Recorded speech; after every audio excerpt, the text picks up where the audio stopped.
من یه ویدیویی دیدم چند وقت پیش که توسط یک بانوی محترم انگلیسی زبان اجرا شد و این ویدیو انقدر در من تاثیر عمیقی داشت که به فکرم رسید به عنوان عیدی برای سال جدید این ویدیو رو با احترام به کسی که اولین بار ایده همچین ویدیویی رو داشت دوباره بازسازی کنم و تقدیمتون کنم. درس جالبی که توی این ویدیو بود این بود.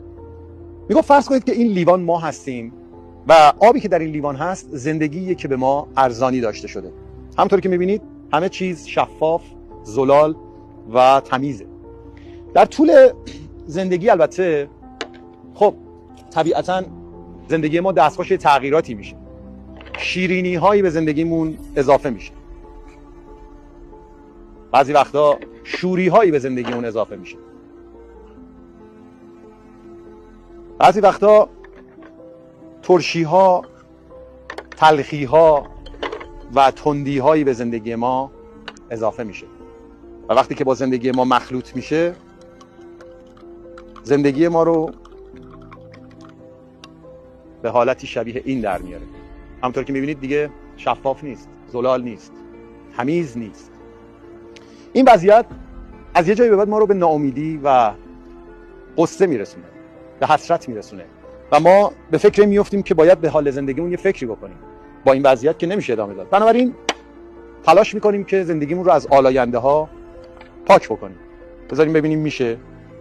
من سعی میکنم تمام اون چیزهایی که به زندگی خودم اضافه شده اینها رو از بطن زندگی خودم جدا کنم. نمیدونم موفق میشم یا نه. ظاهرا تغییری اتفاق نمیفته. پس کار بیهوده ایه.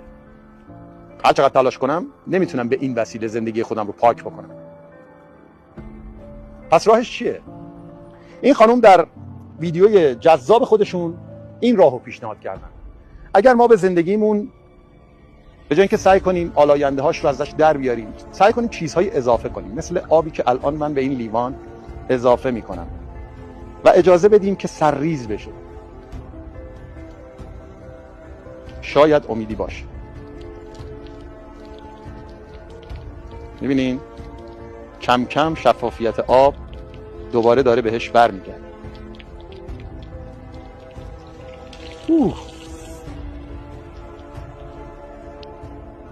دوباره شفاف و تمیز شد مثل روز اول. به نظر شما چیزهایی که ما میتونیم به زندگیمون اضافه کنیم و زندگیمون رو به همون حالت زلال و شفاف و تمیز قبلش در بیاریم چه چیزهایی است؟ پاسخش رو به خود شما میسپارم. عیدتون مبارک باشه. سال خوبی رو براتون آرزو